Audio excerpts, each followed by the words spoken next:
et leur caractère commun, leurs destinataires et leurs buts différents. Ces deux courtes lettres présentent des ressemblances si grandes qu'elles doivent avoir été écrites par le même auteur et à la même époque. Cet auteur se nomme dans toutes de l'Ancien et désigne les destinataires par les mots « ceux que j'aime en vérité » 2 Jean 1.1, 3 Jean 1.1. Il se réjouit de ce que ses enfants marchent dans la vérité 2 Jean 1.4, 3 Jean 1.4. Il exprime à la fin des deux lettres, et en termes presque identiques, l'espérance d'aller voir bientôt ceux auxquels il écrit 2 Jean 1.12, 3 Jean 1.13-14. La première lettre est adressée à une église que l'Ancien appelle la Dame élue. Les critiques sont généralement d'accord aujourd'hui pour entendre cette expression d'une communauté, et non d'une mère de famille. Jean ne pourrait pas dire à une mère de famille que ses enfants sont aimés de tous ceux qui connaissent la vérité, verset 1, il ne pourrait lui adresser l'exhortation contenue au verset 5 et qui est fondée sur la constatation, verset 4, que quelques-uns de ses enfants marchent dans la vérité. Dès le verset 6, les destinataires sont apostrophés au pluriel et mis en garde contre ceux qui ne confessent pas Jésus-Christ venu en chair. Dans sa teneur générale, cet avertissement s'applique mieux à une église qu'à une famille. Enfin, l'auteur termine en saluant la Dame élue de la part des enfants de sa sœur, l'élu. S'il s'agissait de personnes concrètes, on pourrait se demander pourquoi les salutations ne sont pas exprimées au nom de la sœur elle-même. La seconde lettre est écrite à un chrétien du nom de Gaius. L'Ancien lui exprime le vœu que toutes ses affaires prospèrent autant que son âme. Il a eu beaucoup de joie du bon témoignage que des frères venus d'auprès de Gaius lui ont rendu en racontant devant l'Église l'accueil plein d'amour qu'il fait aux évangélistes itinérants. L'Ancien a écrit à la communauté dont Gaius est membre. Mais son autorité n'est pas reconnue par Diotrephe, probablement évêque de cette Église.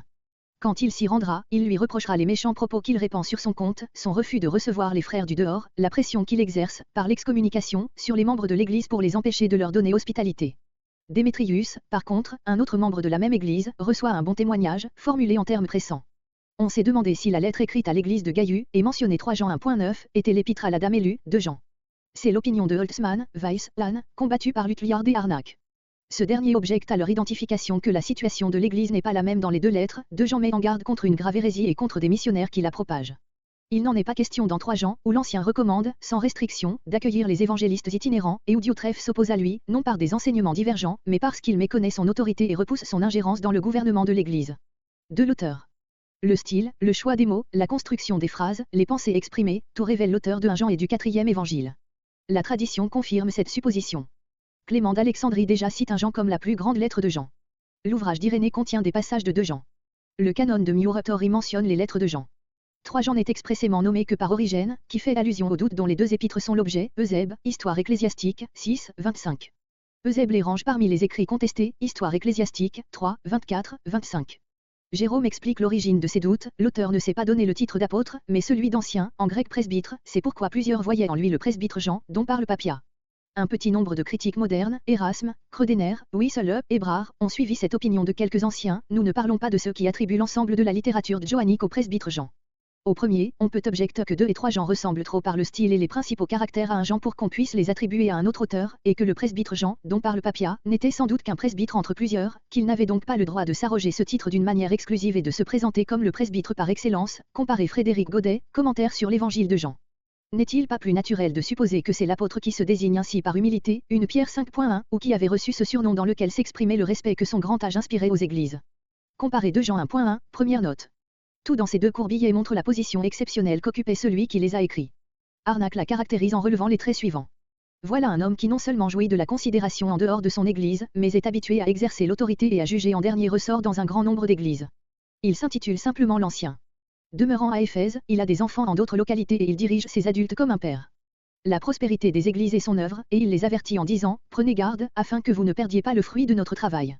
2 Jean 1.8, il parle avec l'accent d'un homme qui connaît les voies de la vérité et est qualifié pour décider si quelqu'un marche dans la vérité et a le témoignage de la vérité. 3 Jean 1.2, 3, 2 Jean 1.14, 12, il place son propre témoignage à côté de celui de la vérité et le met au-dessus de toute discussion par cette déclaration pleine d'assurance, tu sais que notre témoignage est vrai. 3 Jean 1.12, dans ses visites aux églises, il n'apparaît pas seulement comme un pasteur ou un prédicateur qui édifie et apporte de la joie, 2 Jean 1.12, mais comme un juge qui menace et punit, et qui mettra sûrement fin au désordre dans l'église. 3 Jean 1.10, ce tableau est identique à celui que des lettres de Paul nous tracent de ses rapports avec les églises qu'il avait fondées. Il est seulement étrange que, en Asie, 30 ans après Paul, un particulier ait réussi une fois encore à occuper une telle position. Cela est étrange, en effet, si ce particulier est, comme le veut Harnack, cet énigmatique presbytre Jean, connu seulement par un passage obscur de Papia, et dont l'existence même est mise en doute aujourd'hui encore par des critiques de tendances fort diverses. La situation unique occupée par l'auteur de nos lettres nous paraît, au contraire, toute naturelle, si elles émanent de l'apôtre Jean.